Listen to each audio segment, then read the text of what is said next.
The city of St. Paul, Minnesota, under a local state of emergency after being targeted by a cyber attack. St. Paul's mayor says hackers breached the city's internet-based information system last week. That prompted city services to unplug from the internet. City services are slowly coming back online, but officials have not indicated if they know who is behind this. The FBI, the Minnesota National Guard, they work to help contain the breach. I think I saw some people misinterpret we had the National Guard out there in an armed capacity. That's not it. These are cyber experts. These are security experts that work for the National Guard. I'm joined now by Lieutenant Colonel Brian Morgan, the Director of Cyber Coordination for the Army National Guard. Sir, thank you for being with me. Let's just start with, and I go into this interview knowing there's some things you just can't tell me because of security. There's some things you're not going to answer, but we get as far as we can.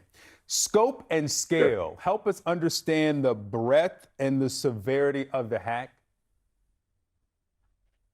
Sure. So what I can say is that the scope and scale of the incident were sufficient enough to warrant summoning the National Guard, which means it is truly an emergency. The services that the city relies on largely depend on access to the internet or external entities accessing the city's internet. So when they shut that internet down as a precaution to make sure that the attacker couldn't keep maneuvering within their network, all those services got disconnected. So in terms of scope and scale, anything that relied on that city's internet has been impacted. And some of those were fairly important. If you want to go to the library and use internet, well, that could be a challenge for you. Some people don't have internet at their home. So, critical is, I guess, from a frame of reference, but fire, 911, those absolutely life critical services, those are still operating as needed. So the hack was discovered a little more than a week ago. Is it clear how long the attackers were in the system?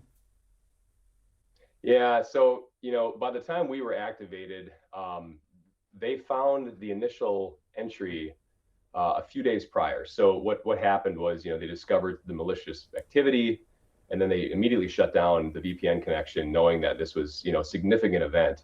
And at that point, during the discovery process, realized this wasn't an accident, this wasn't a misconfiguration, this was a legitimate attack by a threat actor somewhere in the world on their network. And then that sort of scaled it up to when the FBI gets called in, other state partners get called in, and then eventually, once they realized the recovery effort would take more than their internal capacity to handle, that's when they called the National Guard to assist them with the recovery.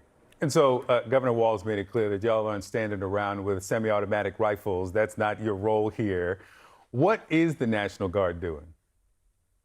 Yeah, that's a good question. So, typically when we respond to emergencies in most states, they don't think of us as akin to responding to cyber events. They know us for flood. They know us for fire, they know us for civil disturbance, search and rescue, et cetera. But the Guard, when it responds for a cyber capacity, what we really provide are our experience sets and skills. So a National Guard soldier typically works in the community where they serve. So the majority of the responders for this mission actually come from the St. Paul Twin Cities area, working for large companies. Some work for the government as well. And what they bring to the fight, which is unique, is there's an operational mindset.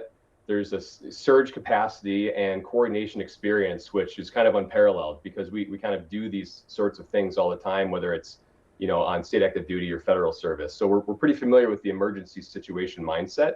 As well, they bring a set of skills and capabilities, which are pretty comprehensive because not in addition to their civilian experience they get from their employers over years of service to them, they also get unique military training, which is pretty darn good, if I might say. And that's all across the country and even in the world. So I think that's the main differentiator we bring.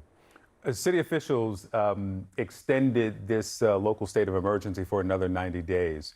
What's impacted now, and how long do you think it'll take to get back to normal? Yeah, that's a good question. So, the main things that are impacted now are obviously everything I mentioned earlier with external services touching the city.